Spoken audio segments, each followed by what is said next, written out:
All right, we up. Good. Let me see. All right.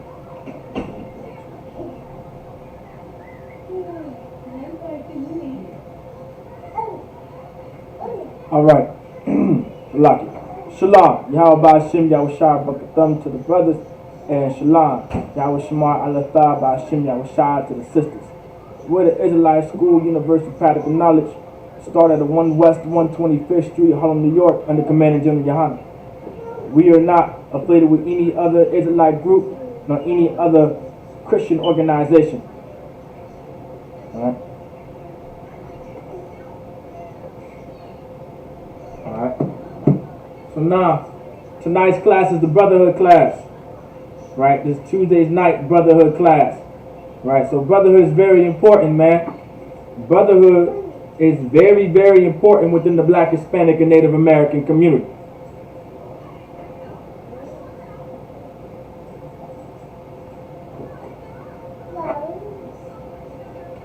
Now, we got to get something straight here. We have to get a quick understanding here. All right, or I should say we should really get some understanding here. Like brotherhood is very, very important within the Black, Hispanic, and Native American community. Brotherhood is something that we need within our homes and within our household. We need brotherhood within Black households. We need brotherhood within Hispanic and Native American households. We need it. We have to have it. It's something that we need. It's something that we have to have. We need it in our communities. We need it in our neighborhoods. We need it within our cities. We need it within our neighborhoods. We need it within our towns. Like brotherhood is something that's very, very needed within the Black, Hispanic, and Native American community. Now tonight's class is about brotherhood, of course. This is the main topic. This is the main focus. In a way, it's very important for our people to attend this class because they're not our people due to the Christian church failed to teach Blacks, Hispanics, and Native Americans what brotherhood really is. Like this is like we fail to have true, real brotherhood within our communities, within our cities, within our towns, and within our neighborhoods. We fail to have it. No thanks to the Christian church. A lot of the violence within the Black, Hispanic, and Native American community could be solved by being taught brotherhood. A lot of the sorrows that we go through within the Black, Hispanic, and Native American community could be solved if we were taught true brotherhood. A lot of the pain and suffering that the so-called Blacks, Hispanics, and Native Americans that we go through within our towns and cities, and our neighborhoods, and our homes, and within our households, and within our houses, can be solved if we were taught true brotherhood. But because there's Christian leaders in charge, and because there's Christian pastors in charge, and there are people that have no business being in authority in charge, and having authority and having power over the Black, Hispanic, and Native American community, like people like Ben Carson, people like Al Sharpton, people like Jesse Jackson, people like T.D. Jakes, people like Creflo Dollar, people like your Hezekiah Walkers, people like your Marvin Sapp, people like your what's that other pastor / singer, people like your Kirk Franklin, and people like Martin Luther King. Even though Martin Luther King is no longer on the scene, but the spirit of Martin Luther King, right, and the doctrine that Martin Luther King has pushed since the 60s still stands today in the year 2021 within every single black, Hispanic, and Native American household. So like I should say within the majority, within the majority of every black, Hispanic, so-called black, Hispanic, and Native American household. That doctrine still stands. That philosophy that Martin Luther King pushed in the 60s still stands within our neighborhoods and within our towns and cities and homes and houses. It still stands. Because of that very philosophy and doctrine, we no longer understand what it means to have brotherhood. We think we have a sense of brotherhood within the so-called black, Hispanic, and Native American community when we call ourselves brothers and we call ourselves sisters. You understand? Like, that's my brother, that's my sister, or that's my what, or what I'm saying, things across those lines. Like, no, not at all. Like, that's not a sense of brotherhood. We may think that that's brotherhood. We may think that we have a sense of brotherhood, but that's not what brotherhood really is. So then that brings me to my question, right? That brings me to my question. The main questions that I always ask every class. All right? What is equal and synonymous to brotherhood?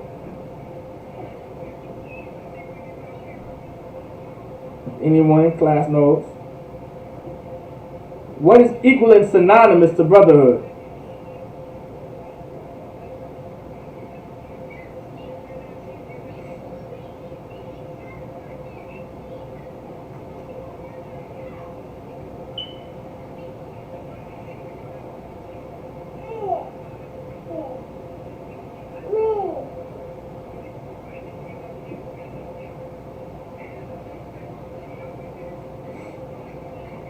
Anybody? I'll give it y'all time. I know a lot of brothers and sisters will be flooding in the class eventually. But for time's sake, I'll give the answer though.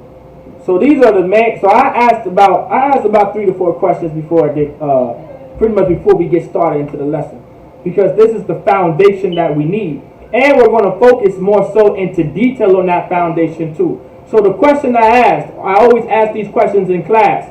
What is equal and synonymous to brotherhood? Right? If we're going to talk about brotherhood, my first question will be, what is equal and synonymous to brotherhood? That's something that we need to know before we go on, before we go any further into the lesson. That is something that we need to know. So to answer your question, what is equal and what is synonymous to brotherhood? Well, sisterhood is equal and synonymous to brotherhood. You cannot have brotherhood without sisterhood. You cannot have sisterhood without brotherhood, because they're synonymous to each other. They're equal to each other. Now, the reason why I say brotherhood and sisterhood are synonymous with each other, meaning similar to each other at a very high rate, is because within our scriptures and within our records, within these verses, you can find brotherhood and you can find sisterhood. These scriptures are not just for brothers alone, but for sisters too. Like the same scriptures that the brothers need to understand, the sisters need to understand it too. And the same scriptures and verses that are for the sisters, brothers have to understand those scriptures too. And understand, because all of these scriptures and all of these verses within our Bible, which is a part of our records, right? Which is the traditions and the culture and the heritage that the Lord passed down to us, who the Lord gave his traditions to, who are the children of Israel, which are so-called blacks, Hispanics, and Native Americans. We need to know all of it. We need to know what's for the brothers and what's for the sisters. We need to know all of it, because all of that is a part of our culture. All of those verses of scriptures is a part of our heritage. It's part of the traditions that the Lord passed down to us, to the so-called black, Hispanics, and Native Americans that we know today. That's talking about your Cubans, your Puerto Ricans, your Mexicans, your Navajo, your Iroquois, your Blackfoot, your Seminole. You understand? The so-called Negroes in America, your Trinidadians, your Haitians, the people from Barbados, you name it. the part of these things is something that we have to know. Right? So brotherhood and sisterhood are synonymous with each other. Now my next question is, if brotherhood and sisterhood are synonymous with each other, then what is brotherhood? And what is sisterhood? We have to know these things. This is like a basic, this is basic information we need to know. What is brotherhood and what is sisterhood? Damn right, Aqua, the 12 tribes of Israel. The 12 tribes. Damn right. So what is brotherhood and what is sisterhood if they're synonymous with each other? That's correct, Aqua. Love. Brotherhood is love. Sisterhood is love. That's something that needs to be understood. Brotherhood is love. Sisterhood is love. That is the only definition of what brotherhood is. Brotherhood isn't just wearing the same shirt. Brotherhood isn't just wearing the same shoes, repping the same set, repping the same block. You understand? Wearing the same colors. It's not all about coming from the same area.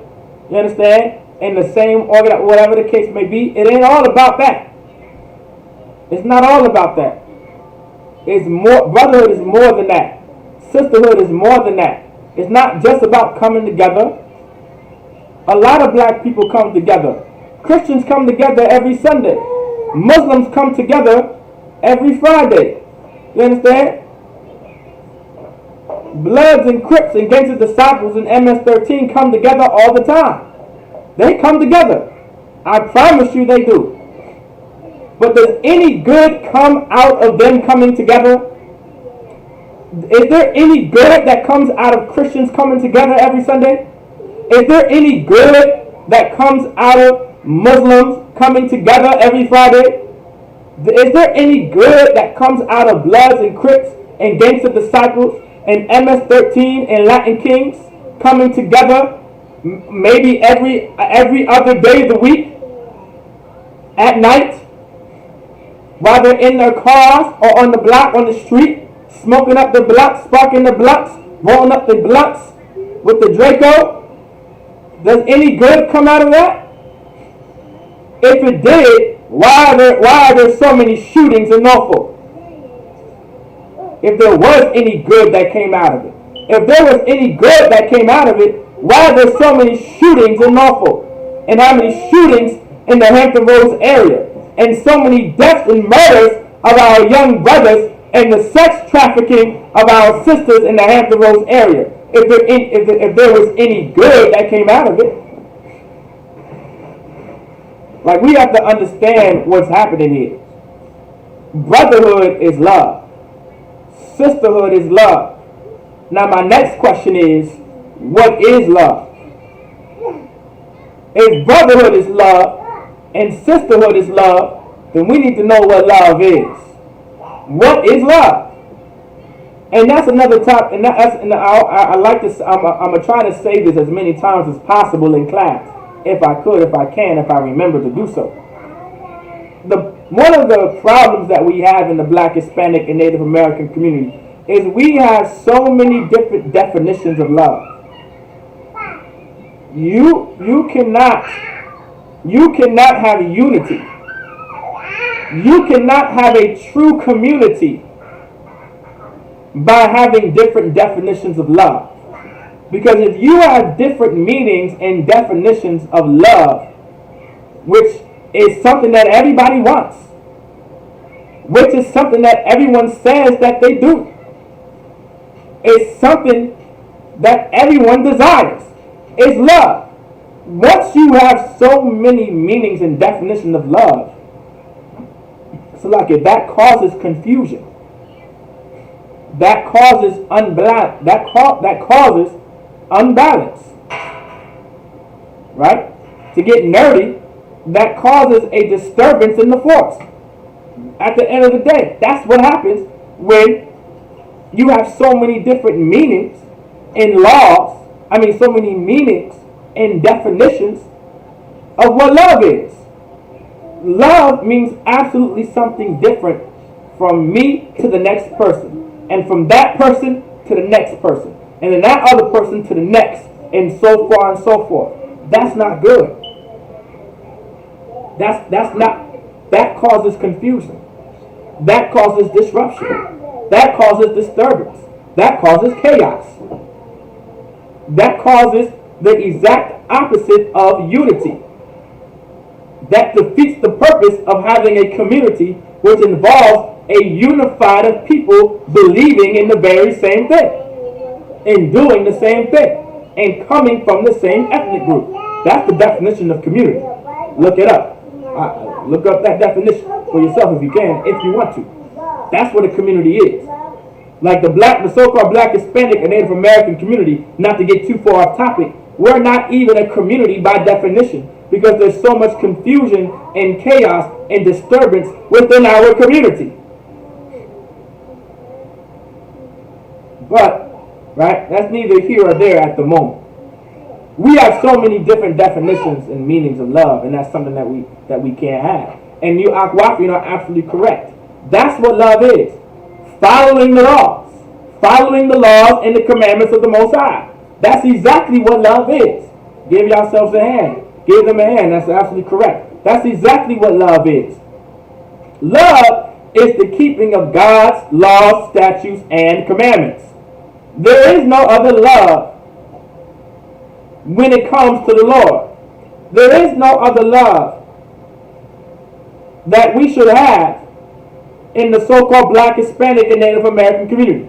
We shouldn't have any other love than the love that God wants us to have, which is the following of His laws and His statutes and His commandments. We've tried every meaning and definition of love already. We've tried every meaning of love already. We have so many different definitions of love and so many different meanings of love. We tried them all already. When has it worked? With all the love that we say that we have for each other, why is the divorce rate in the Black, Hispanic, and Native American community so high? If we were to fall on the love that we've been falling on and leaning on for so long now, that we believe in for so long now, why are there so many murders in the Black, Hispanic, and Native American community? Why is the Black community and the Hispanic and Native American community in the city of Chicago still poor? And the violence and the shooting and the murder rate is at an all-time high. Why is Flint, Michigan still poor? And the people in the Black, Hispanics, and Native Americans living in Flint still live in a poverty state? Why? Why are we still suffering in our cities? Why are we still suffering in the ghettos? Why is this happening? Like, this is something that we have to ask. But we've been leaning on this love for so long now. So when has this love and all these different loves that we have within the Black, Hispanic, and Native American community, this love that we've been leaning on for so long now, what good has come out of that love? That's something that we have to ask. That's something we need to question. What good came out of that love? What benefits came out of that love? Here, this is something that we have to understand. The only love that we need within the Black, Hispanic, and Native American community, and the only love that we should want within the so-called Black, Hispanic, and Native American community is the love of God, which is to keep His laws, statutes, and commandments. Now, I'm not going to go to 1 John chapter 5, verse 3, but I will go to 1 John chapter 5, verse 1. Now, let me make something clear. If you don't want the love of God, and you can care less about the love of God, and you don't think the love of God is going to help you and be beneficial to you, so be it. Keep leaning on the love that you believe in. And let's see how far it gets you. We'll see how far it gets you. But don't come crying when you have to bury your son. Don't come crying when your daughter is missing. Don't come crying because this is your 5th marriage. Don't come crying because now you're in a hotel room and you have to sell your body just to live. Don't come crying. This is us right here, right now, explaining, like the Lord sent priests and prophets of the Lord to explain to the Lord's people, which are so-called blacks, Hispanics, and Native Americans. This message right here, this is part of the gospel. This is this good message that the Lord sends his prophets to teach and to tell his people, man. And specifically, we're focusing on love and what love is about and what love really is. And that's right, sis. Shootings daily, no love, respect for one another, no one not living by the laws. You're absolutely right. Absolutely right. That's exactly what's happening, sis. And it's outrageous. But this is all happening because we want to lean on the love we've been leaning on for these many years now. And it's not the love of God. It's not the love of God that's recorded in this Bible. What the scriptures say and what the verses say is not that love. But I'm not going to go straight to verse in 1 John chapter 5, verse 3. We're going to start at verse 1 today. Go ahead, princess. My phone died. Okay, put it, Salaki. For what? Charger. Go ahead. Go ahead and sit down for me, princess. Princess. The marker. I understand, princess. So why? And that's something that we have to understand. So I'm not going to go to 1 John chapter 5, verse 3, but I'm going to start at 1 John chapter 5, verse 1. Alright? I'm going to go to 1 John chapter 5, verse 1. Alright? And absolutely right, sis. It's absolute chaos. And I mean absolute chaos. Absolute chaos. You're absolutely right with that. So let's go to 1 John chapter 5, verse 1.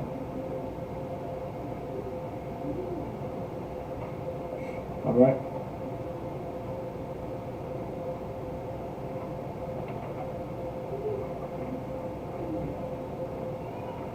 Let's get 1 John chapter 5, verse 1.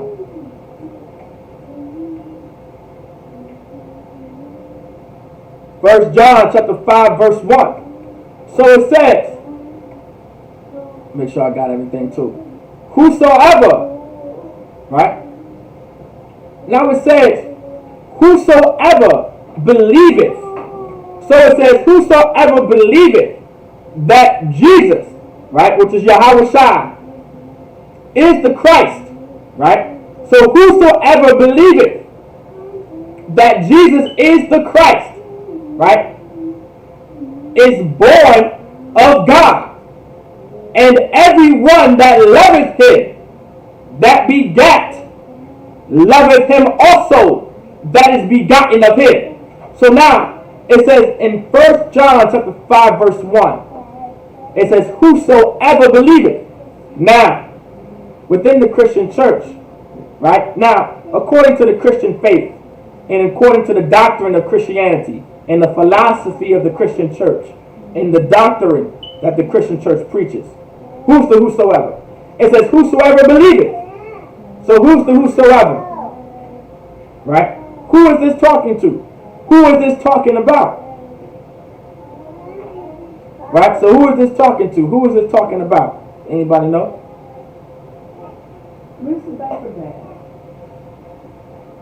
Anybody know who's the whosoever? It says, whosoever believeth that Jesus is the Christ. We need to know who the whosoever is.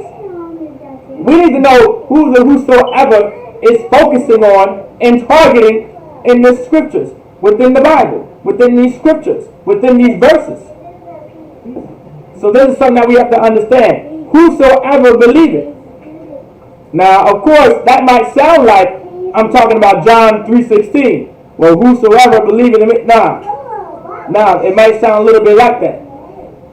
But I'm gonna break it down. So whosoever believeth.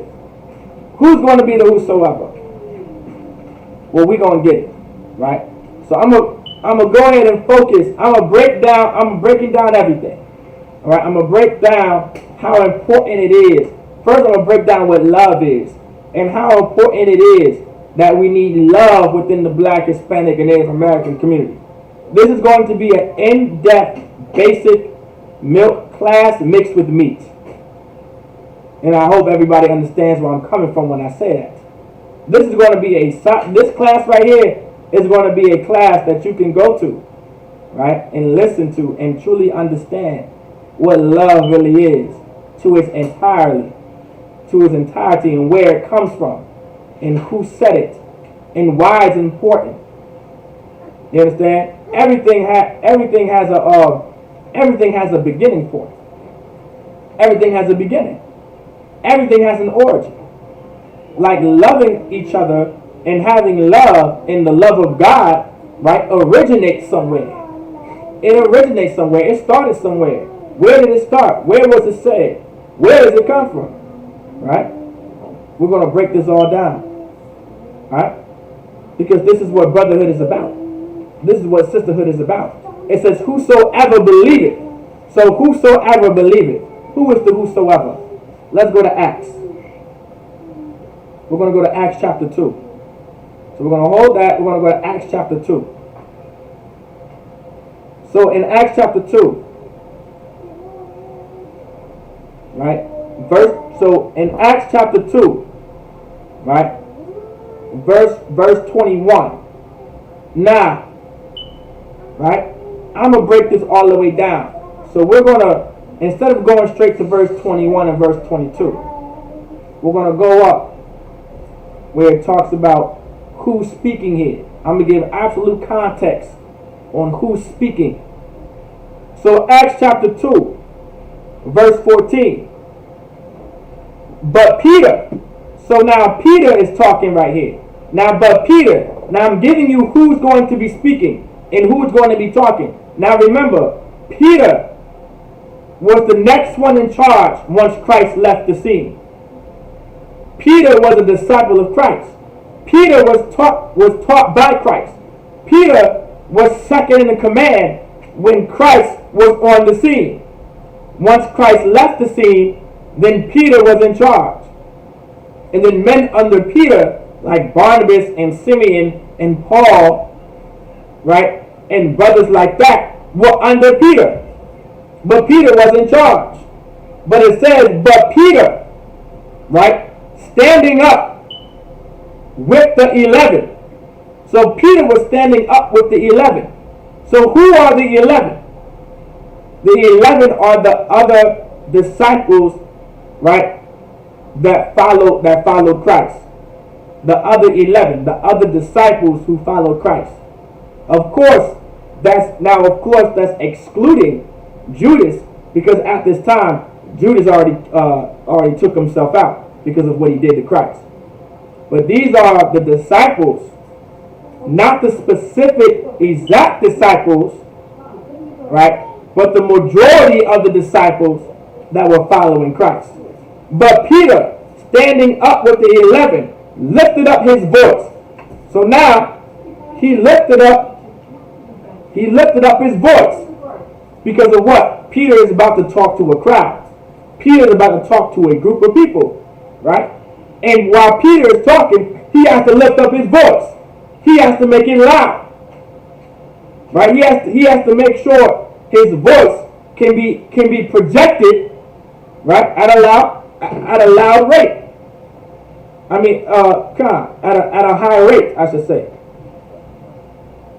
And said unto them, right, ye men of Judea. So now he's talking to the men of Judea, right? So specifically in context, Peter is talking to the men of Judea. And all ye that dwell at Jerusalem, and all who dwell at Jerusalem. So all the men and all who live and stay at Jerusalem. Ye men, all ye that dwell at Jerusalem. So within context, Peter is talking, right? Peter is talking to the men of Judea and all that stay in Jerusalem. Within context, at face value, that's who Peter is talking to. He's talking to the men of Judea, and he's talking to the all that stay and dwell in Jerusalem. Be this known unto you. So it says, be this known unto you, meaning let this be known to you. Meaning, you make sure you know this. Make sure you got this. and hearken to my words. So the words that I'm going to speak, make sure you know this. The words that I'm going to say, make sure you know this. Like that's what Peter is saying. That's what Peter is referring to, right? Verse 15. For these are not drunken, as ye suppose, seeing it is but the third hour of the day. For these, so saying, for these are not drunken, as ye suppose, seeing it is but the third hour of the day. So he's saying like these words, this ain't me just drunkenly speaking. Right? It's only the third hour of the day. Right? I'm not drunk. These words, hearken to these words. These words that are about to come out of the mouth of Peter are words that are important and words that have to be understood. And he wants the men that he's talking to, right, which are the men of Judea and all that dwell in Jerusalem, to hear and understand these words.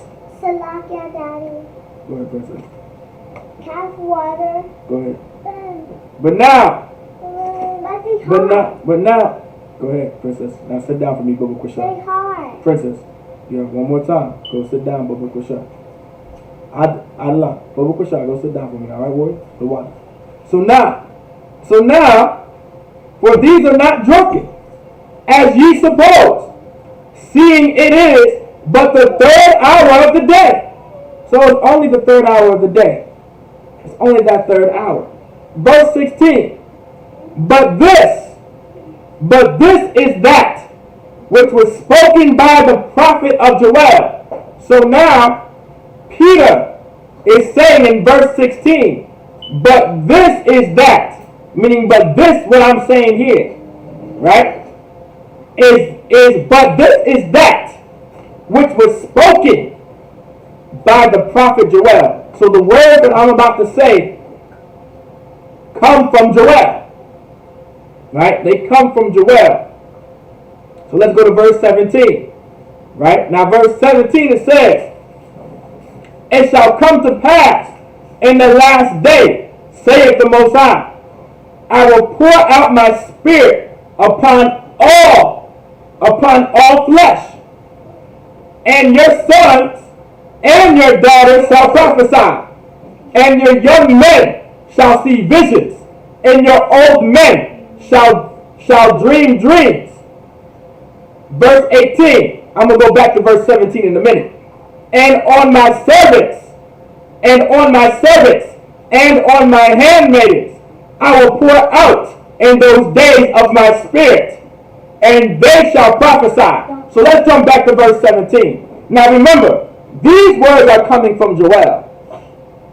Now I'm breaking down who the whosoever is to help us give a better understanding of what 1 John chapter 5 verse 1 and down is being spoken about, who it's being spoken to, and who it's focused on. So it says, now in verse 16, remember, this is stated that these words are coming from Joel, even though it's Peter that's speaking it. Peter is speaking these words, but these words come from Joel. When did Joel talk about, it shall come to pass in the last days, saith the Most High, I will pour out my spirit upon all flesh? Where in the scriptures does Joel say that? Well, we would have to go to Joel. And this is another sidebar and a side note that we have to understand. The words of the priests and prophets are the Lord. The words of the prophets were always subject to the prophets. The spirit of the prophets were always subject to the prophets. Like, that's something very important to understand. In the New Testament, when Christ was on the scene, right? When Christ was on the scene, his words came from somewhere. When Peter is on the scene, which we're reading about right now in Acts, his words came from somewhere. These teachings were here at one point far before the New Testament was even thought of. Like, we have to put that in perspective. So it's so evil for the Christian church, and so wicked and so terrible for the Christian church, right? To make us believe that we don't need to be in the Old Testament, and it doesn't matter what was said before Christ. When the entire time, the things that Christ spoke is from the Old Testament. Right here is a direct example of when Peter was on the scene. He's using words coming from Joel to talk to the men of Judea and all that dwell at Jerusalem. When you take it at face value, that's who Peter is talking to. When Peter stood up, that's who he was talking to. That's who he lifted up his voice for. This is who he's speaking to. So now, where in Joel and when did Joel talk about, and it shall come to pass, in verse 17, and it shall come to pass in the last days, saith the Most High, will I pour out my spirit upon all flesh. Where was this said? So now we're going to come back to Acts, and we're going to hit Joel chapter 2 real quick. I'm going to give you guys the exact words where this comes from. Right? So let's go to Joel chapter 2. We're going to go to Joel chapter 2. And we're going to start at verse, I want to say,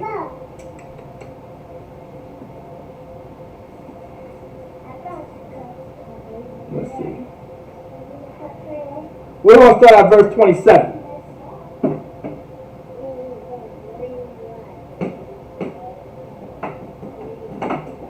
Now, we're going to start at Joel. We're in Joel chapter 2 now.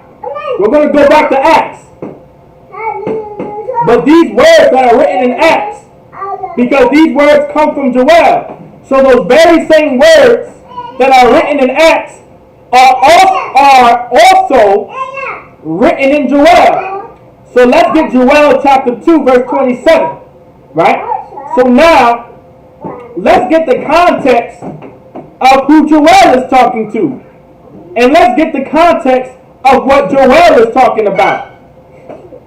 Now you guys know this is the word of the Lord that came to Joel, right? Which is the son of Bethel, all right, of Bethel, all right. So now Joel chapter 2 verse 27, and ye shall know. So now Joel is saying, right, and ye shall know that I.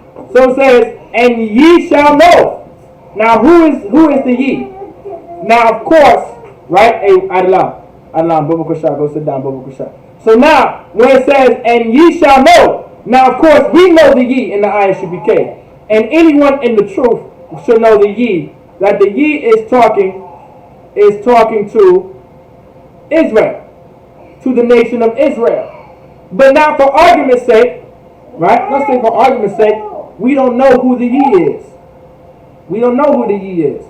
Well, for sure, we're going to find out who the ye is. And ye shall know that I am in the midst of Israel.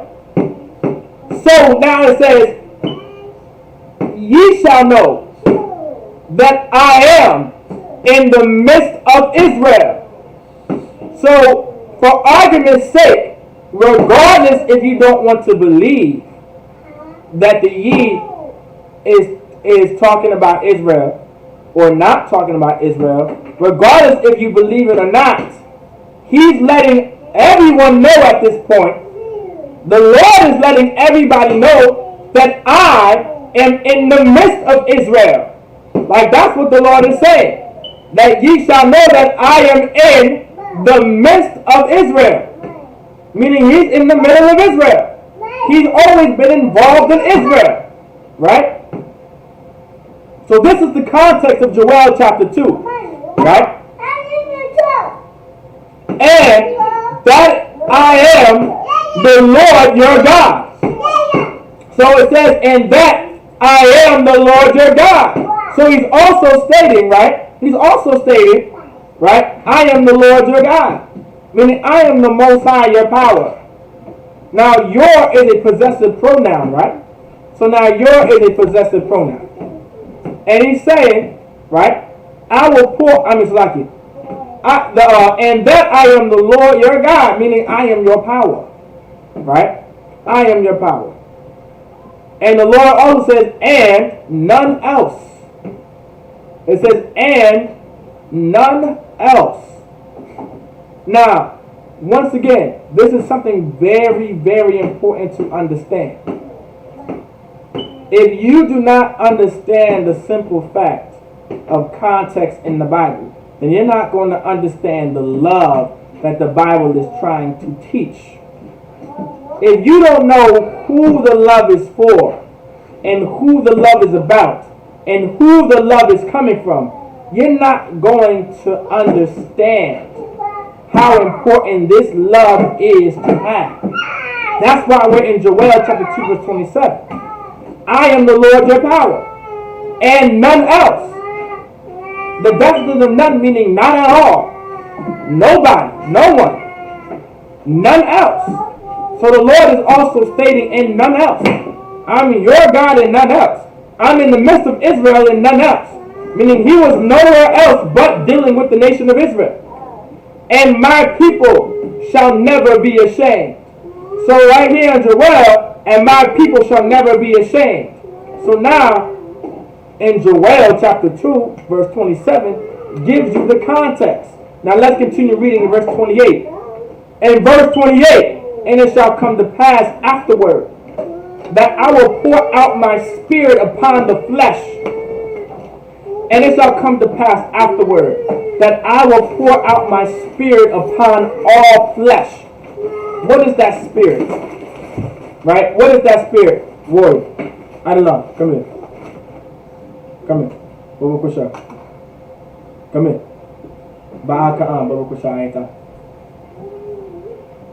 Baba Kusha. Go sit down. So now, it says, and it shall come to pass, in verse 28, it shall come to pass afterward, right? And it shall come to pass afterward, that I will pour out my spirit upon all flesh. So now, what is that spirit? Does anybody know what that spirit is? What is that spirit? Anybody know? Think about class. Think about what's going on in class. What is that spirit?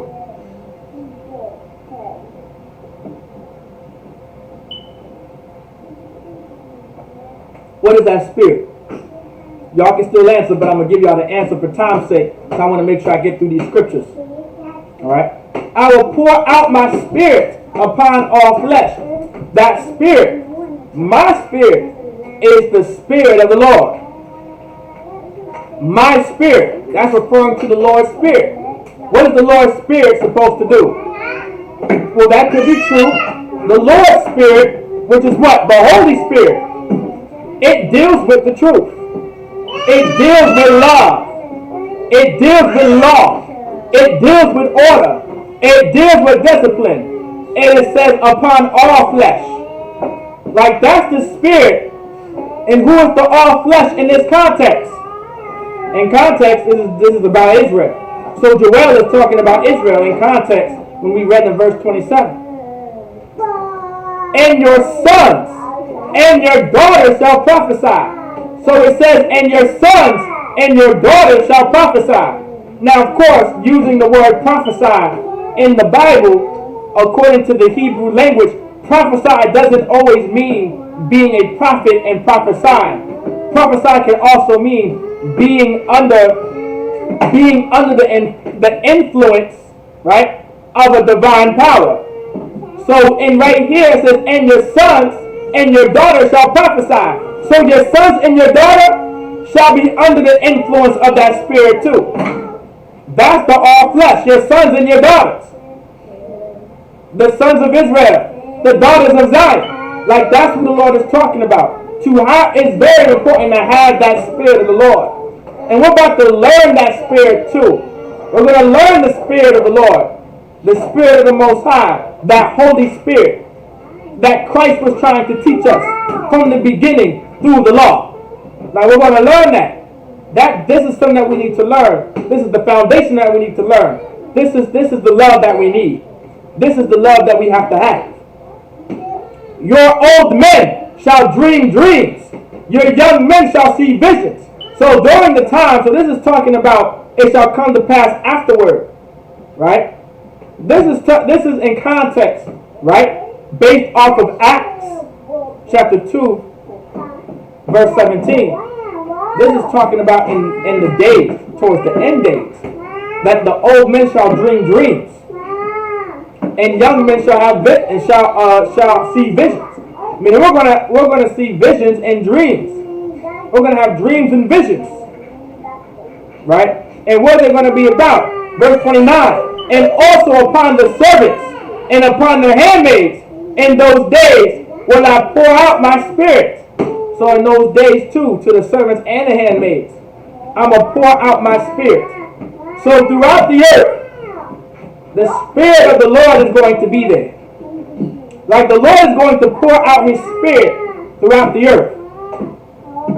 And it's going to be focused in Israel. Because that's who Joel is talking to. That's who Joel is talking about. That's who the Lord is talking about. That's why the Lord stated in verse 27, in the midst of Israel, I am your God, I am your power, and none else. Meaning I've been nowhere else but in the midst of Israel, and the Lord your God, the Lord your power, the Most High your power. Salaki. Verse 30. And I will show wonders in the heavens and in the earth, blood and fire and pillars of smoke. And so these wonders that the Lord is going to show, right, in the heavens and the earth, right, blood and fire and pillars of smoke. Like that's referring to warfare. Like that's referring to a bunch of warfare, fighting, and war, like blood. Like why would a blood be a wonder? Why would the blood be a wonder in the heavens and the earth? Blood and fire and pillars of smoke. Like he's going to show you wonders in the heavens and in the earth. Blood and fire and pillars of smoke. Verse 31. Right? I'm going to get through it real quickly, right? Right? Verse 31. The sun shall be turned into darkness. Right? And the moon into blood. Before the great and terrible day of the Lord come. The terrible of the day of the Lord come. So now you know this is talking about the day of the Lord and talking about the end times when the Lord comes. And the sun shall be turned into darkness and in the moon into blood before the great and terrible day of the Lord, right, come. Now let's go to verse 32. Right? And it shall come to pass that whosoever shall call on the name of the Lord shall be delivered. Now Joel also said it shall come to pass that whosoever. Because remember, Peter in Acts chapter 2 verse 17 is precepting on what Joel said. And when Joel said whosoever, Joel also knew that he was talking about Israel and the Israelites based off of the context in verse 27. And it shall come to pass that whosoever shall call on the name of the Most High, right, shall be delivered. For in the Mount of Zion and in Jerusalem shall be deliverance, as the Most High has said, and in the remnant of whom the Lord shall call. So now these are the words of Joel. These very same words that Joel is saying, right? In Acts chapter 2, in Acts chapter 2 verse 17, Peter is also saying, and it shall come to pass. Now we're in Acts chapter 2 verse 17. And it shall come to pass in the last days, saith the Most High. I will pour out my spirit upon all flesh. And your sons and your daughters shall prophesy. And your young men shall see visions. And your old men shall dream dreams. These are the same words coming from Joel. These words came from Joel. We just read it in Joel chapter 2 verses 27 and down, and gave you the context that Joel was talking to the Israelites. Now verse 18. And on my servants and on my handmaids I will pour out in those days of my spirit, and they shall prophesy. Now that spirit is the spirit of the Most High. And we're going to get further into it. Verse 19. And I will show wonders in heaven above, and signs in the earth beneath, blood and fire and vapor of smoke. So these are the same words. So literally Peter is saying the exact same words, and close to the same exact words that Joel was talking about in chapter 2 verses 27 and down that we just read. Like, this is where it's coming from. In the context of Joel was talking to the Israelites. In context here, Peter is talking to the men of Judea and all that dwell in Jerusalem. Verse 20. The sun shall be turned into darkness, and the moon into blood, before the great and notable day of the Lord come. Like, these are the exact words that Joel was saying. But Peter is just precepting these words. Well, now let's go to verse 21. And it shall come to pass that whosoever calls on the name of the Lord shall be saved. So that whosoever that calls on the name of the Lord shall be saved. Now, according to the Christian faith and that Christian doctrine, they'll make us believe that the whosoever is talking about everybody. But Peter, in the midst of the crowd, is first talking to the men of Judea and all that dwell in Jerusalem. In context, he's saying the words of Joel. Peter is quoting the words of Joel and precepting the words of Joel. When you go to Joel chapter 2 verses 27, it explains in Joel chapter 2 verse 27 and down, it explains in context that he's talking to the Israelites, and the Lord God was in the midst of Israel, and he's the Lord God power Israel and none else. He explains that in verse 27 and says these same exact words 27 and down.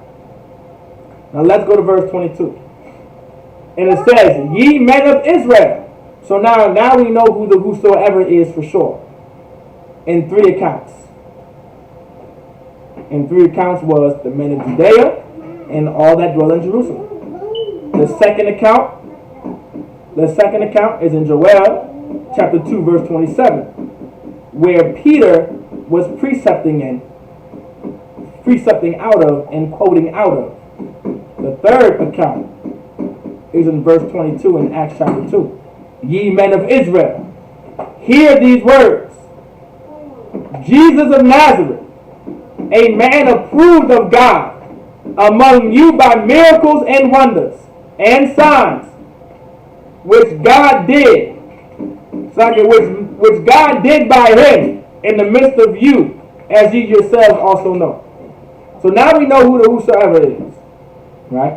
So now, when we go to 1 John chapter 5, verse 1, when it says, whosoever believeth that Jesus is the Christ, that whosoever is talking about the Israelites. Here's the reason why we need to understand that basic history real quick. Here's the reason why we have to understand that the whosoever is talking about the Israelites. Hey, Ward, put that down. Put it away, put it down. The water. So now, this is why it's so important to understand. We need to understand who the whosoever is. And we have to understand why it's Israel. Because the Israelites is who we need to know and love. Who are the Israelites? The Israelites are the so-called blacks, Hispanics, and Native Americans. If we don't know the whosoever believeth that Jesus is the Christ is born of God, and everyone that loveth him, right, that begat, loveth him also that is begotten of him. So it's saying, and everyone that loveth him. So the Israelites, the Jews, the so-called blacks, Hispanics, and Native Americans, right? And everyone that loveth him, meaning the ones that love him, that love Christ, that begat, loveth him also, right? That is begotten of him. So the ones that loveth him, that begat loveth him, right? Meaning that comes from the love of him, also that is begotten of him. Meaning you are of him. If you love Christ, then you are of Christ. Does everybody make sense? And everyone that loveth him, that begat loveth him, also that is begotten of him. Verse 2. By this we know, right? Now by this we know that we love the children of God. Now who are the children of God? Well, for time's sake, right? For time's sake as well, who are the children of God? Is the children of God everybody? We just broke down who the whosoever was. So in context, by this we know that we love the children of God. Who are the children of God? The children of God, right, are the Israelites. That's the whosoever believeth. That's the children of God, which are the Israelites, which are so-called blacks, Hispanics, and Native Americans. That's correct, Akwa. That's correct, Akwa. Kabah. The Israelites, the 12 tribes. By this we know that we love the children of God. Like the Lord is about to explain, this is the way. By this we know, meaning by this right here, we know that we love the children of God. That we love other blacks, Hispanics, and Native Americans. This is how we know it. When we love God and keep his commandments. When we love God, right? When we love God, this is how we know that we love each other. And keep his commandments. This is how we know that we love each other. When we keep the laws of God. By loving God. Verse 3. 1 John 5 verse 3. Further explains what this is talking about. For this is the love of God. It says when we love God. So now in verse 3 is going to explain what the love of God is. For this is the love of God. That we keep his commandments. Right? That we keep his commandments. And his commandments are not grievous. Real quick, just list off a few commandments. Let's list off a few commandments. And I'm going to go ahead and get Mark chapter 25. Mark chapter 28. List me a few commandments. Like this is the love of God that Christ, that the Most High is trying to teach blacks, Hispanics, and Native Americans to have. And this is how we're going to love. And this is how we're going to love each other. This is the only way to have real love within the black, Hispanic, and Native American community. Like we can only have this love this way.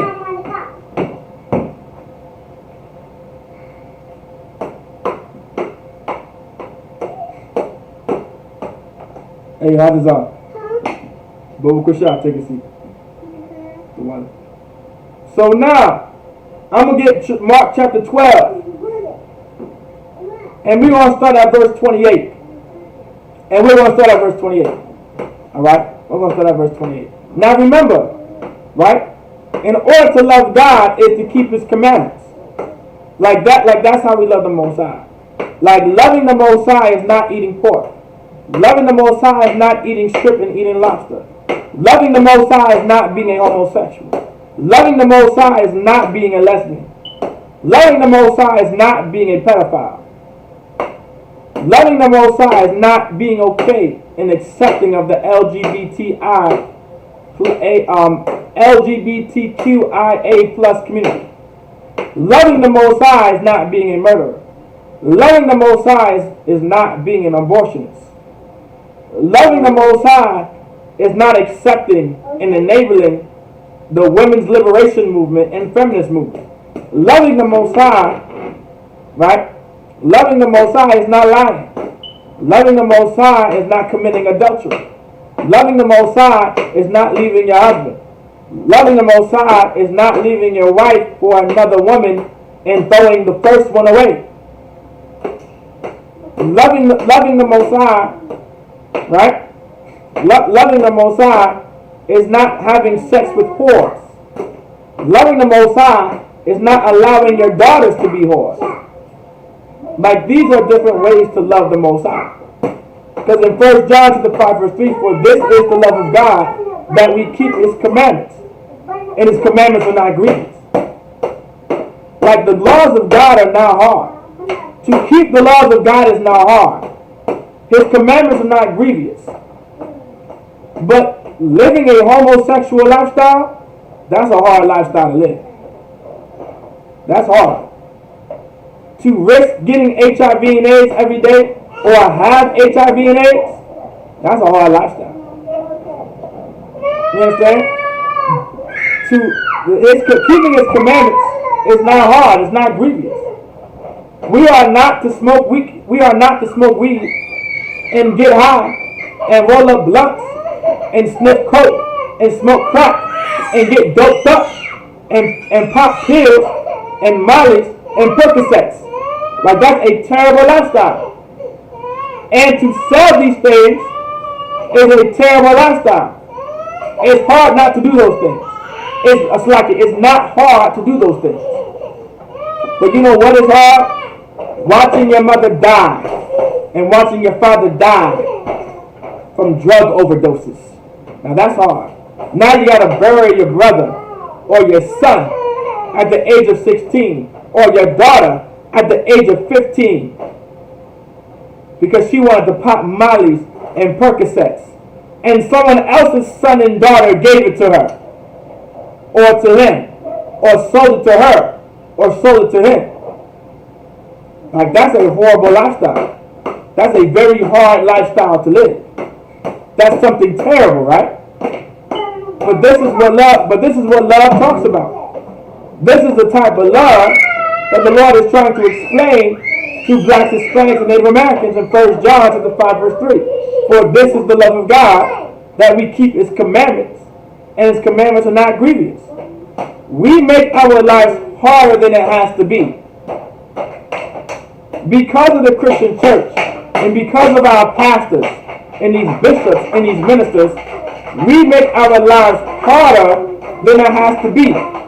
It is hard to watch our mother and father die on their deathbed or dying on their deathbed, right, from high blood pressure and gout and MS and all kinds of cancers, because we do not want to keep the diet that the Lord wanted us to keep, which is in the law, by not eating pork, by not eating shrimp, by not eating lobster.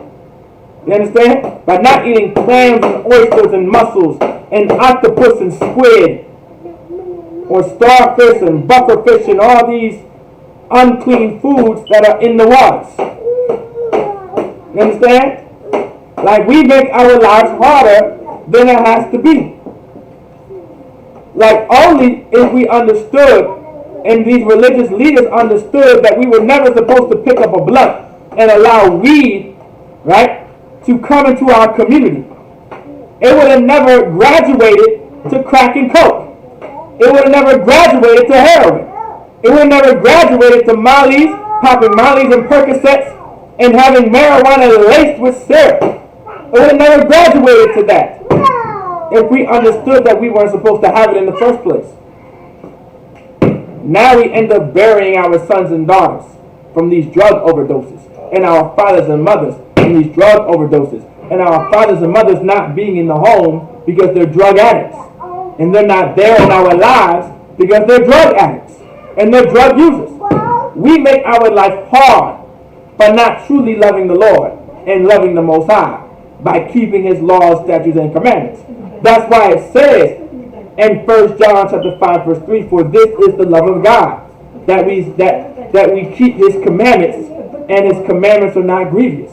Like, this is the reason why This is the explanation that the Lord is trying to make us understand, man. So we're in Mark chapter 12. Let's get Mark chapter 12, verse 28. So now it says, Mark chapter 12, verse 28. And one of the scribes came, and having heard them reasoning together, and perceiving that he had answered them well. So to give you the context of the scripture, all right, or the context, the Pharisees and Sadducees, right, well, specifically the Sadducees, were trying to tempt Christ and to get Christ to pretty much to dealing with the resurrection. All right, dealing with the resurrection, dealing with Moses and what Moses wrote, and the things that were written aforetime. Like they're trying to cut Christ. They're trying to debate Christ, right? And so Christ, right, is explaining to these Sadducees specifically about the resurrection and giving Moses and talking about Moses and bringing things that were, aforetime before. And so he answered them well, and the Sadducees could not cut him. Just to give you like just a basic rundown, not to break it down, but just to give you like a rundown of the context of what's happening.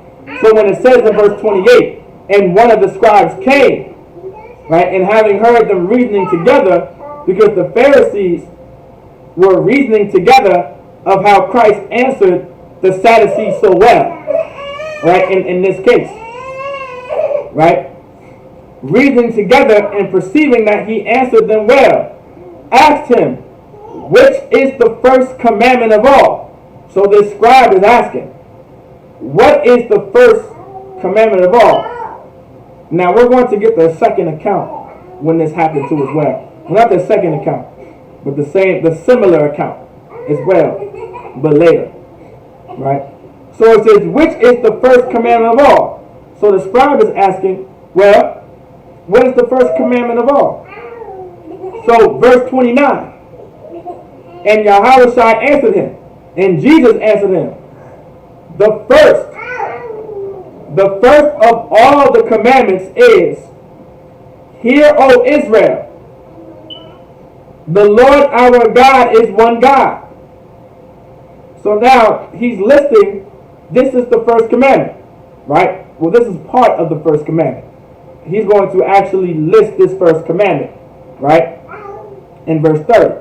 The first of all the commandments is, so this is the first of all commandments, is, hear, O Israel, right? So hear, O Israel, the Lord our God is one Lord. Now you can find this in the scriptures. You can find where this was written, right? You can find where this was said. Hear, O Israel, the Lord our God is one Lord. Shema Yasha'Allah, right? Yahweh Allaham Yahweh Yahweh Akkad. Like this is, hear, O Israel, the Lord our God is one Lord. But that was just in the Hebrew. Verse 30. And thou shalt love the Lord thy God with all thy heart. So now, and thou shalt love the Most High thy power with all thy heart. Now, does anybody know what is this love? Right? We just got finished breaking it down, right? How are we to love the Lord? How are we going to love the Most High with all of our heart? In 1 John chapter 5, verse 3, verses 2 through 3. 3 explains verse 2. So I'm going to say it in this context. 1 John chapter 5, verse 3, right, explains 1 John chapter 5, verse 2. This is how you love God. This is how you know you love God and the children of God, by keeping his commandments. Verse 3. For this is the love of God. Right? You're absolutely right, Akhwa, keeping the commandments. Thou shalt love the Lord thy God with all thy heart. We love the Most High with all of our heart. Your heart is your mind. We love the Most High with all of our heart by not eating pork. by not eating shrimp. No, get up. It says, and with all thy soul. We love the Most High with all thy soul by not being a murderer. Your soul is your spirit. My spirit is not going to be a murderous one. My spirit is not going to be a one that's involved in prostitution and in whoredom and in whores and in sluts. My spirit is not going to be a thieving one. My soul, my spirit, isn't going to be about and all about another nation of people that has nothing to do with my nation. My spirit isn't going to be about voting. My spirit isn't going to be about being a Democrat or being a Republican. My spirit is going to be focused on being an Israelite, which means also to keep the laws of God and keep his commandments, because that's what love is. That's loving the Most High, your power, with all thy heart and all thy soul, and with all thy mind. So the Lord is saying, and again, with thy mind, that's your heart. My mind, my heart, is not to have sex with another man's wife. My heart is not to steal.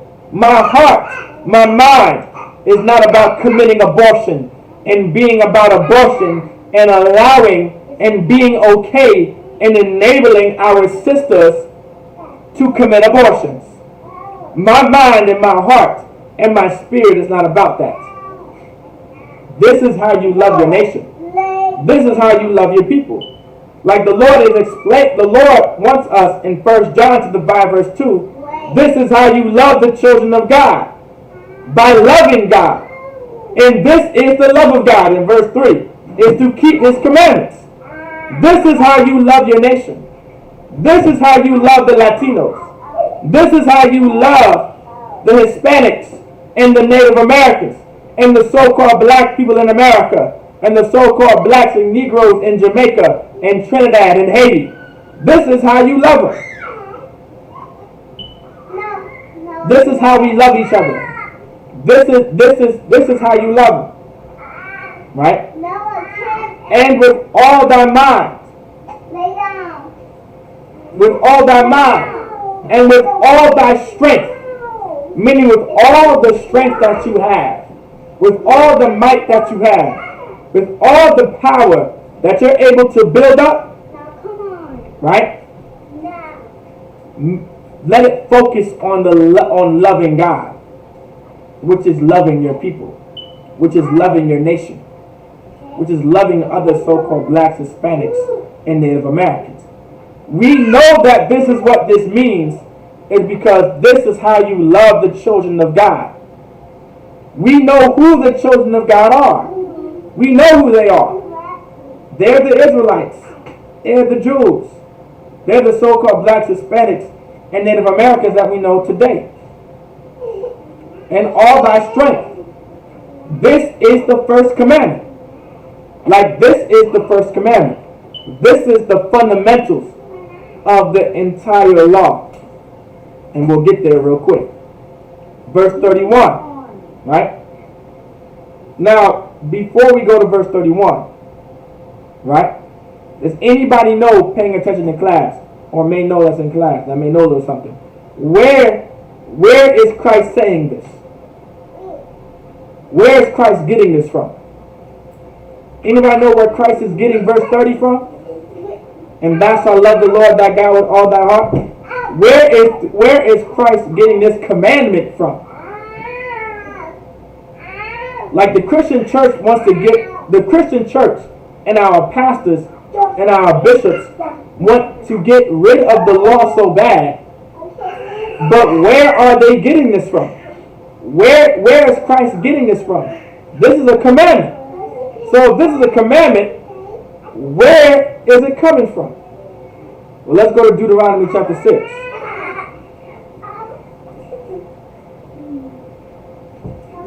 Let's get Deuteronomy chapter 6, verse 4. Right, the Old Testament, the law. That's correct, Aqua. Now specifically.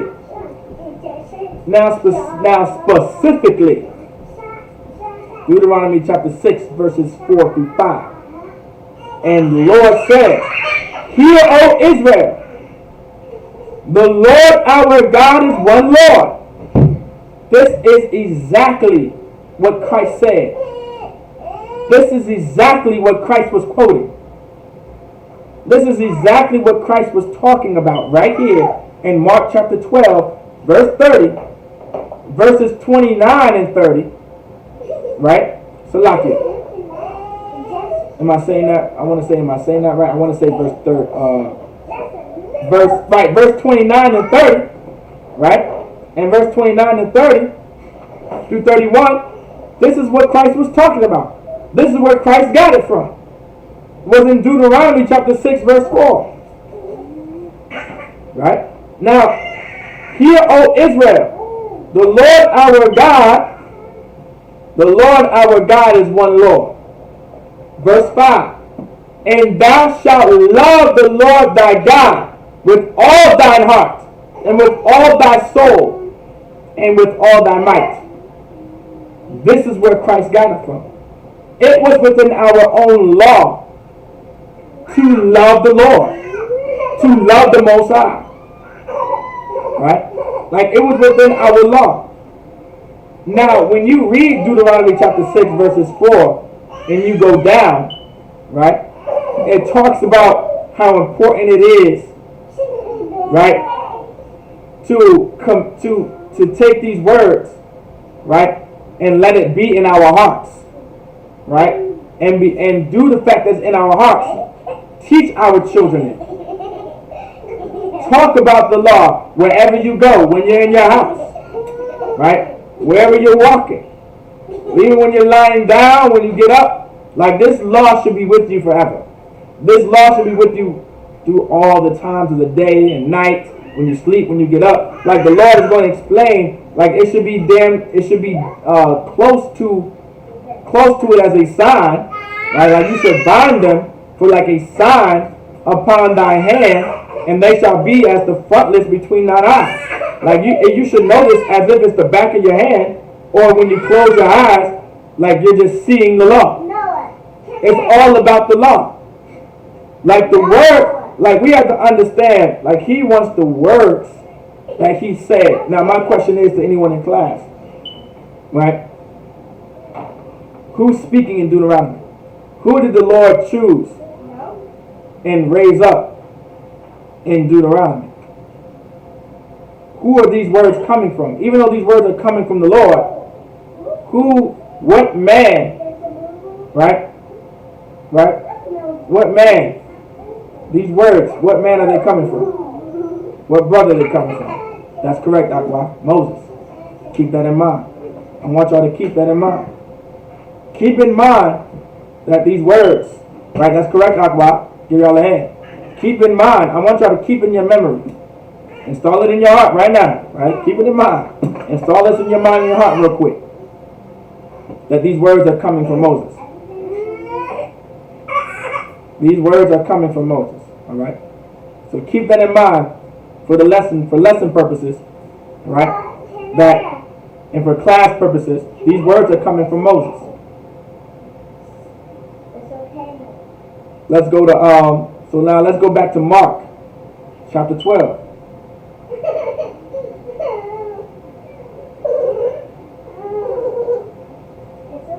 So Mark chapter 12, verse 31.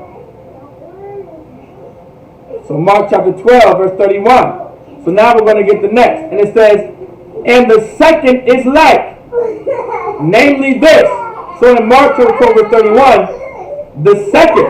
So now even though he asked for the first commandment, Christ is going ahead and giving him the second commandment. Because the second is just like the first. Which leads me into my next scripture. And the second is like, namely this. Thou shalt love thy neighbor as thyself. There is none other greater. It's like it, there is none other commandment greater than this. It's like it than these. So like it. I think I was just mixing the two verses that I wanted to go to in one. So like it about that. There is none. So, and the second is like, namely this: thou shalt love thy neighbor. Right? Thou shalt love thy neighbor.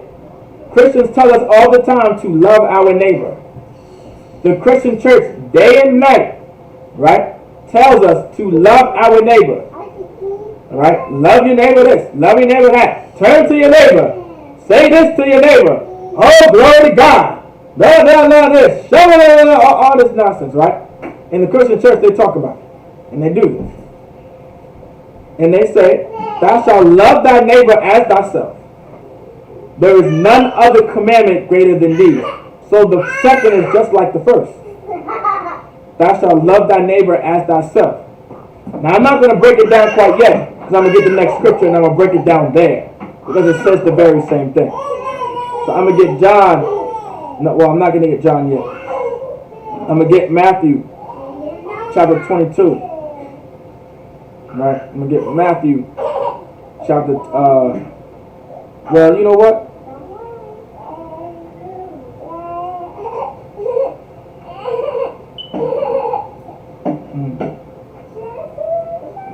You know what?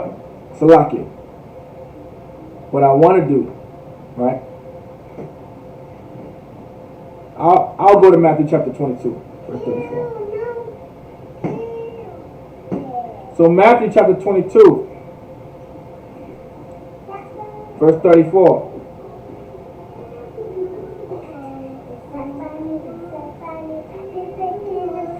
So now, Matthew chapter 22, verse 34. Right? Now this is the same thing that was happening in Mark is the same thing that was going on in Matthew chapter 22. They're the same account. All right. So, and when the multitude heard this, they were astonished at his doctrine. I mean, Salaki, that's through 34. But when the Pharisees had heard that he had put the Sadducees to silence, they were gathered together. So the Pharisees heard how Christ completely shut the Sadducees down to the point of silence. You understand? This is where they were talking about in Mark how Christ answered them so well. Right? Verse 35. Then one of them, which was a lawyer, asked him a question, tempting him, and saying, so a lawyer came. This lawyer was who in Mark? He was a scribe. So the scribe was a lawyer, which was a lawyer, and asked him a question, tempting him, right?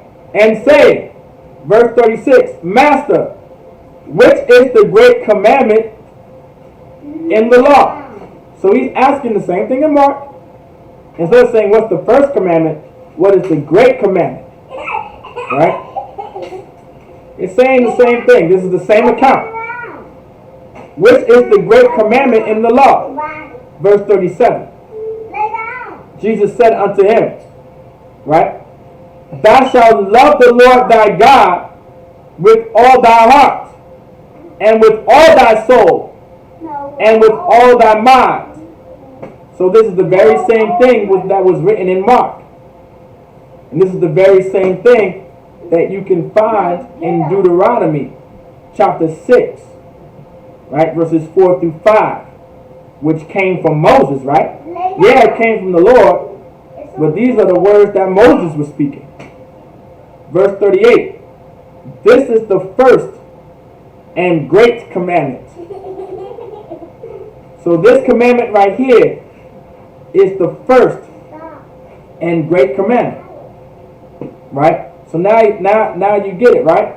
It says this is the first and great commandment. That's why in Mark the question was, what is the first commandment? And then in Matthew is saying, what is the great commandment? But Christ is answering in verse 38, this is the first and great commandment. This is letting you know right here, this is proof right here letting you know that these things were taking place at the very same time. It was just different scribes writing. Christ gave this answer. This is the first and great commandment. Now, verse 39. Right? Now remember, I broke this down. right? To love the Most High with all thy soul and all thy heart, right? With all thy mind. We know that deals with keeping the law. That deals with not being a homosexual, not being a lesbian, not being a thief, not being an abortionist, not being a murderer, not being an adulterer, not getting tattoos, not wearing dreadlocks, not getting high, smoking weed and sniffing coke and smoking crack, doing heroin, being doped up, selling drugs, popping millies and pocket sets. You get the point? Like, this is what it means to love God with all thy soul. Verse 39. And the second is like unto it. So the second commandment is just unto it. Right? Thou shalt love thy neighbor as thyself. It says, thou shalt love thy neighbor as thyself. Now it says the second commandment is just like this. Thou shalt love thy neighbor, right, as thyself.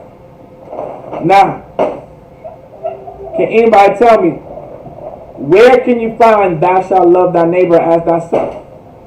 No, tell me later. It says this. Now this is another commandment. And the second is like unto it. So the second commandment is just like the first.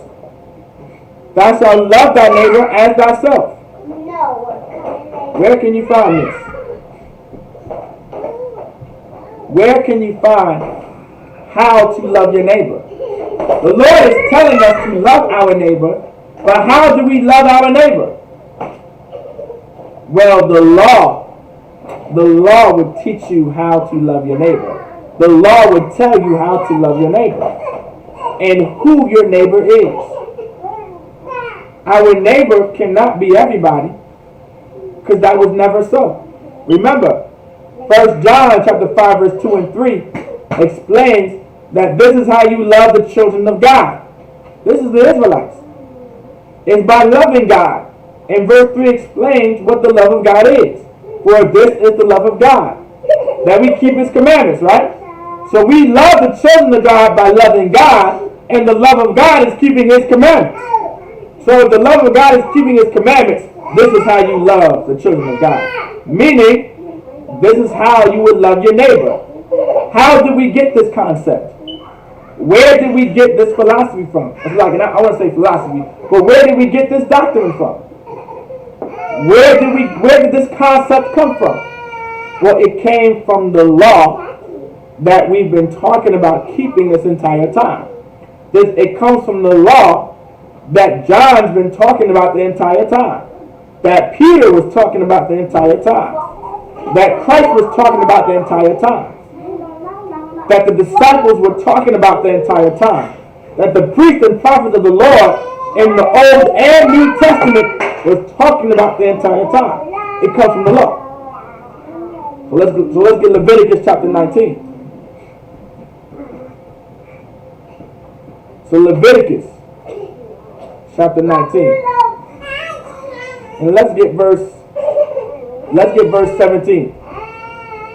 Leviticus chapter 19 verse 17. And the Lord said, thou shalt not hate thy brother in thine heart. So now this is within our law. If love is keeping the commandments, right, then what would hate be? Thou shalt not hate thy brother in thine heart. Meaning in your mind, right? Right? You should not hate your brother. Now remember, your mind deals with your brain. Your brain, right? Let's get a little sciencey right here. Your brain controls everything in the body. If you don't want to believe in science, that's fine. I'm not saying put your whole heart in science and worship science. But the study of science shows you that the brain controls the entire body. By me moving my arms, my brain told me that. It directs the nervous system. The reason why my heart is still beating is because of my brain, who the Lord created. Right? I'm not discrediting the Lord by science. Right? I'm not doing it. Like whatever I'm doing right now, the words that I'm speaking, it comes from my brain. My brain told me my mouth to move, my jaw to move, my tongue to go a certain way, my nostrils to breathe. Like all this stuff comes from the brain. Like the Lord designed it that way. So now, thou shalt not hate thy brother in thy heart. Right? It's not just saying in your mind, don't hate your brother. Hate is an action just as much as love is.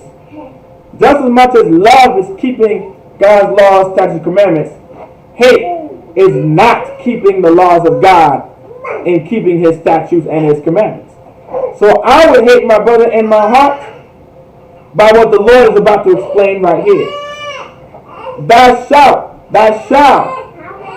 in any wise rebuke thy neighbor. So it says, thou shalt in any wise rebuke thy neighbor. Does anybody know what it means to rebuke thy neighbor?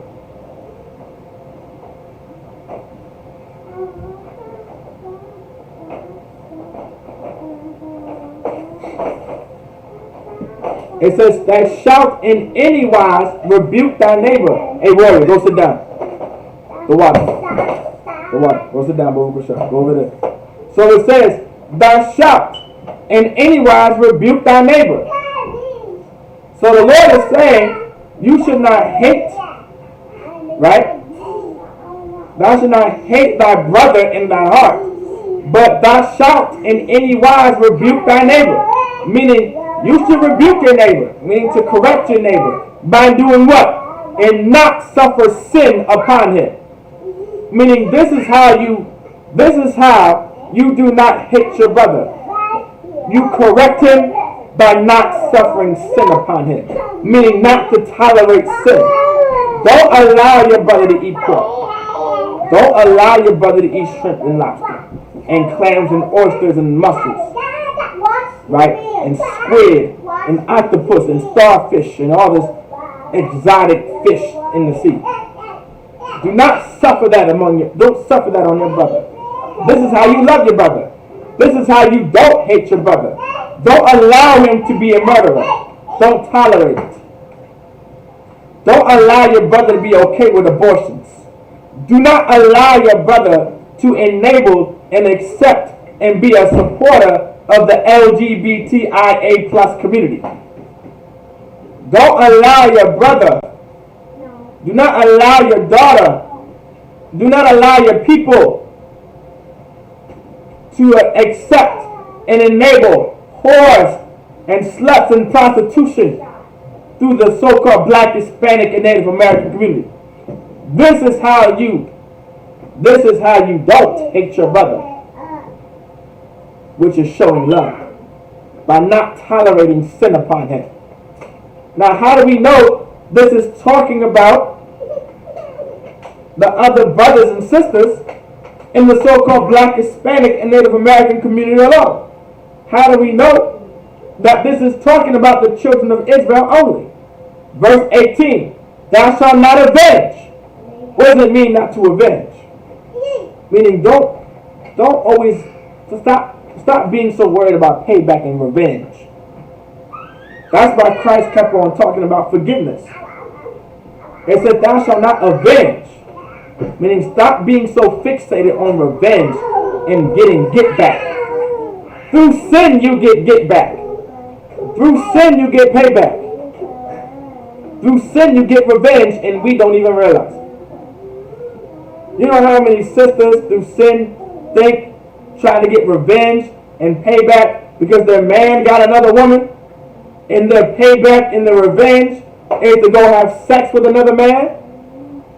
That's not revenge. That's not payback. All you did was break the law. All you did was end up becoming someone else's body. You just added to some other man's body count.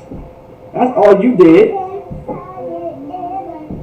That's all you did. You didn't avenge anything. You didn't get payback on anything. All you did was get killed.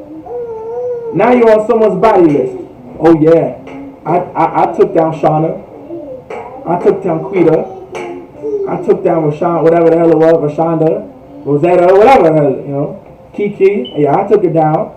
That's all you did, sis. Stop being so fixated on revenge. To have that spirit of vengeance, the unrighteous spirit of vengeance, and to avenge and to get payback can cause sin. You understand? nor bear any grudge against the children. It says, nor bear any grudge, meaning don't bear any grudge, meaning don't hold a grudge, right? Don't keep something on your mind forever and ever and ever and don't say anything about it. That's why Christ once again said, go to ye and your brother alone. Like now we're starting to understand where Christ, right, is getting his teachings from. Now, my question is, anyone online or in class, right? Once again, who is saying this in Leviticus chapter 19? Whose words is this? Even though these are the words of the Lord, who are these words coming from? What man is saying this? I'm going to continue though. Right? But thou shalt love, and bear any grudge against the children of thy people. So also thou shalt not bear the grudge, right? Bear any grudge against the children of thy people. Who's the children of thy people? The children of thy people are the children of Israelites. Like Moses is talking to the Israelites here. I just gave you the answer to my first question for time's sake. Like Moses is talking here. This is Moses talking. This is Moses speaking, right? So the children of thy people, Moses was talking to the Israelites, to so-called blacks, Hispanics, and Native Americans. That's who Moses' focus was on. Moses' focus was on the Israelites and giving the law to the children of Israel, right? So that's who thy people are. So your neighbor, so that's the children of thy people. But, meaning rather, thou shalt love thy neighbor as thyself. So now we know for sure this is where Christ got it from. But thou shalt love thy neighbor as thyself. Your neighbor is the children of thy people, is your own nation of people. And it says, I am the Most High, I am the Lord. Like you love your neighbor by not suffering sin upon your neighbor. By not allowing your neighbor to be a sinner. Not allowing your neighbor to eat pork, shrimp, and lobster, to get dreadlocks, to get tape-ups, to get tattoos, to be a drug dealer, to be a pimp, to pimp our daughters to be whores and sluts and prostitutes. Not to allow our daughters to be prostitutes and our mothers, and allow our mothers to believe and our women to believe that it's okay to be an independent woman and I can be bad all by myself and I don't need a man and I can leave my man when I want to and I can do what I feel like doing because of the feminist movement and women's liberation. Like this is the things that we can't suffer upon our people. These are the sins that our people are committing day by day. So this is where Christ got it from. So now remember,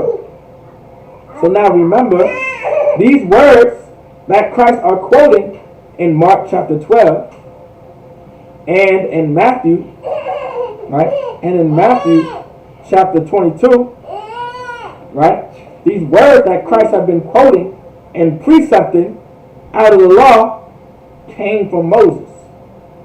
So now if we go back to Matthew chapter 22 real quick.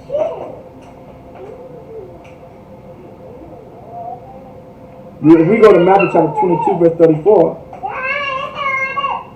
right? I'm going to go to verse Salakia, right? Verse 39, and the second is like unto it, right? Thou shalt love thy neighbor as thyself.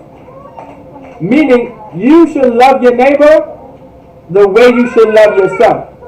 If you don't want to die from high blood pressure, then you shouldn't want your brother to die from high blood pressure. You shouldn't want other people within your nation to die from high blood pressure or from heart attacks and heart disease and strokes. And the only way to prevent yourself and your own people from suffering from that fate is by telling them to keep the laws of God and to tell them to not eat pork and to not eat shrimp and to not eat lobster and to not eat horse and camel and to not eat squid and octopus and jellyfish and starfish and all these different exotic fish that don't have fins and scales. This is how you do it. If you don't want your son to be buried at 16, right? If you don't want your son to be buried at 16, then have that very same love for the other people of your nation. Teach them how we should separate from America and not be gangsters like our oppressor, and be thugs like our oppressor, like Al Capone and Goodfellas and Scarface and The Godfather and Casino. Teach them that.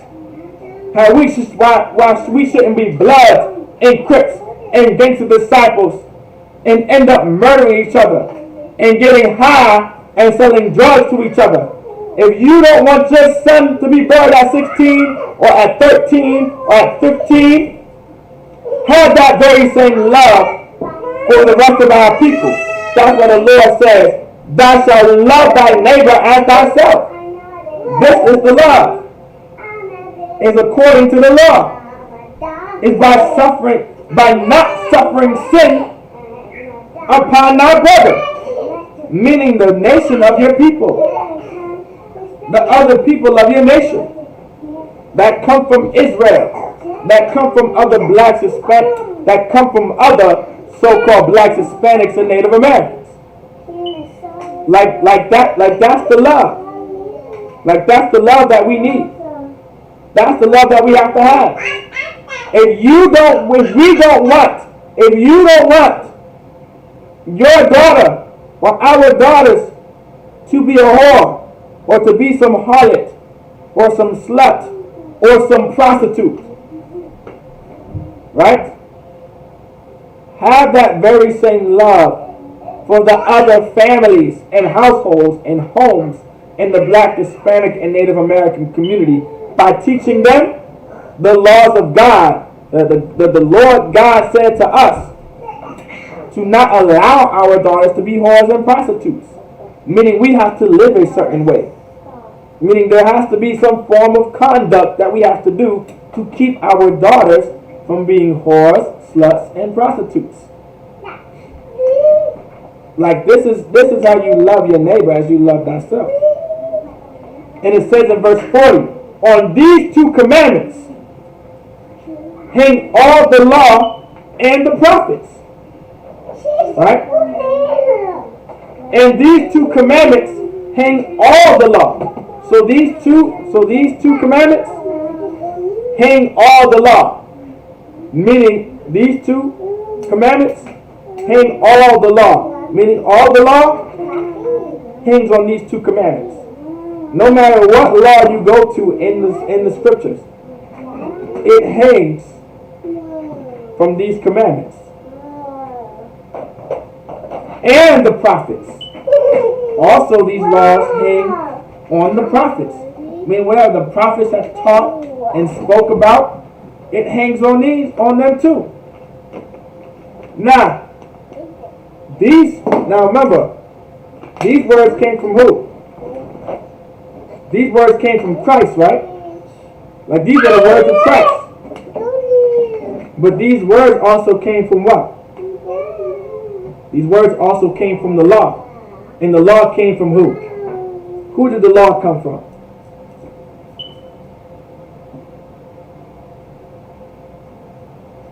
Who did the law come from?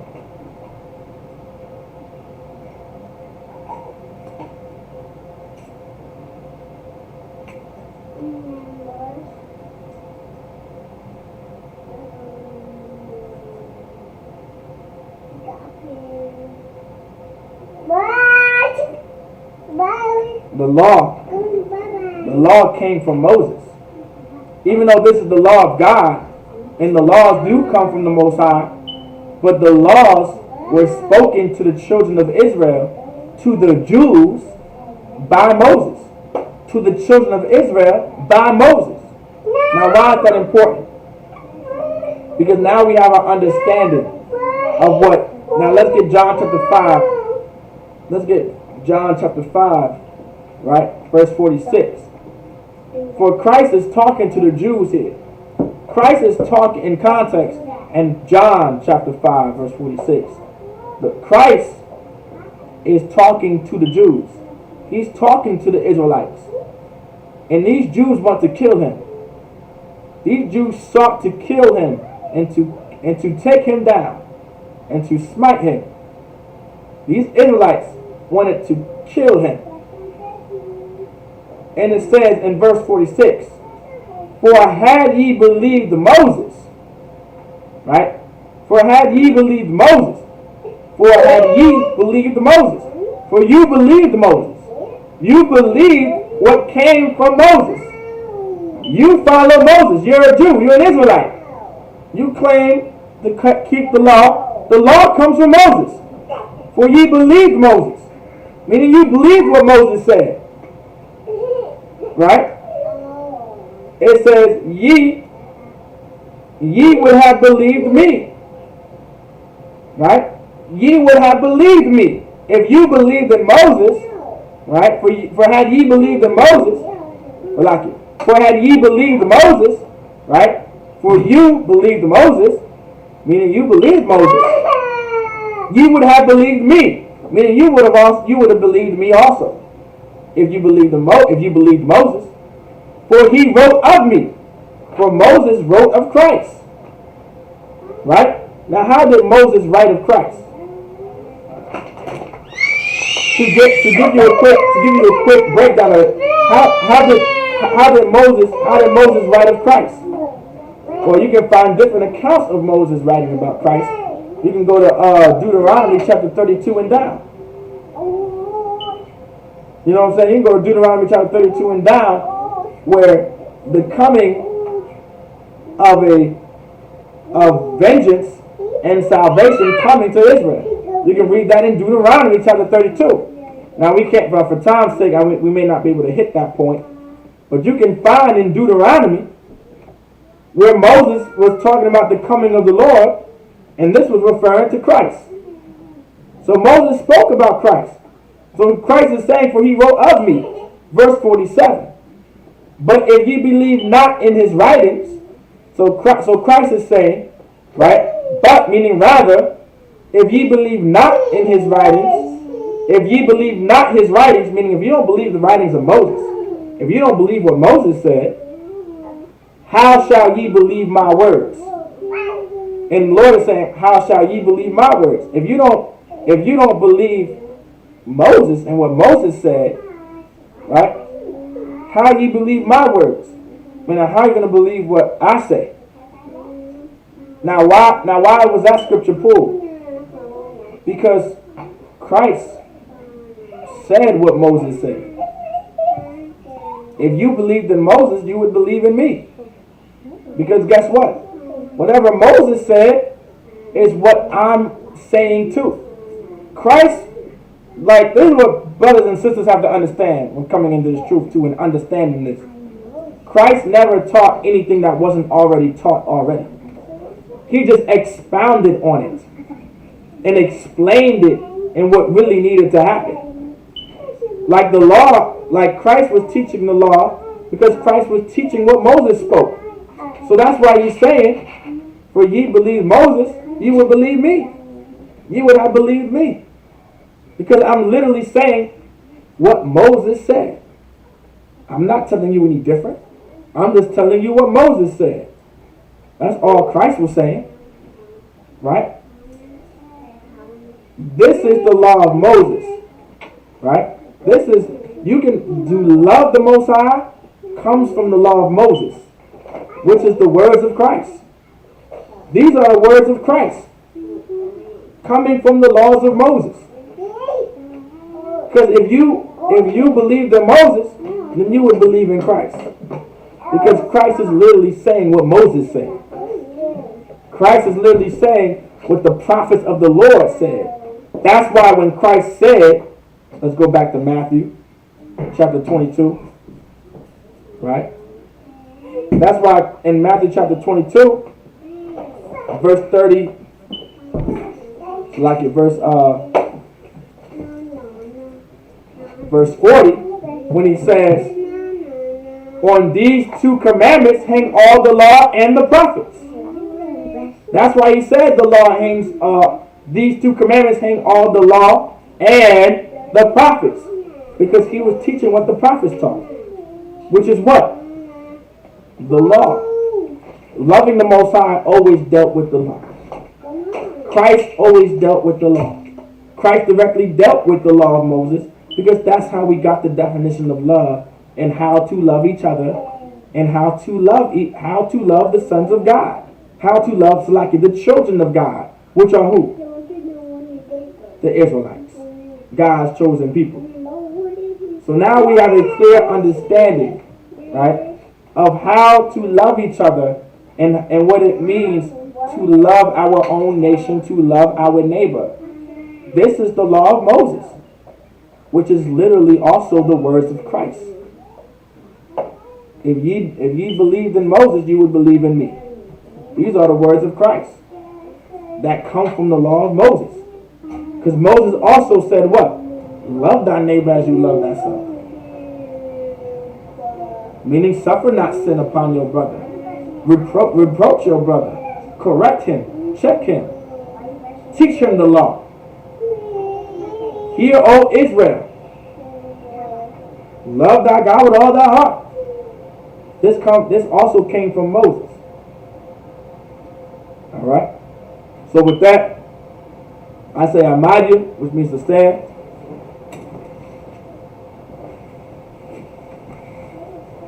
Amadi, which means to stand. Men of Israel, we're going to give a courteous salute to the brothers. Men of Israel, Amadi Shabbat, Amadi, Barak, Yahweh Ba'ashim Yahushua Bakathon, Yadid Matah, Sar, Wafi, means turn to the sisters. Men of Israel, we're going to give a courteous salute to the sisters. Men of Israel, Amadi Shabbat, Amadi, Barak, Yahweh Shamar Alathon Ba'ashim Yahushua. Yadid Matah. With that, class dismissed.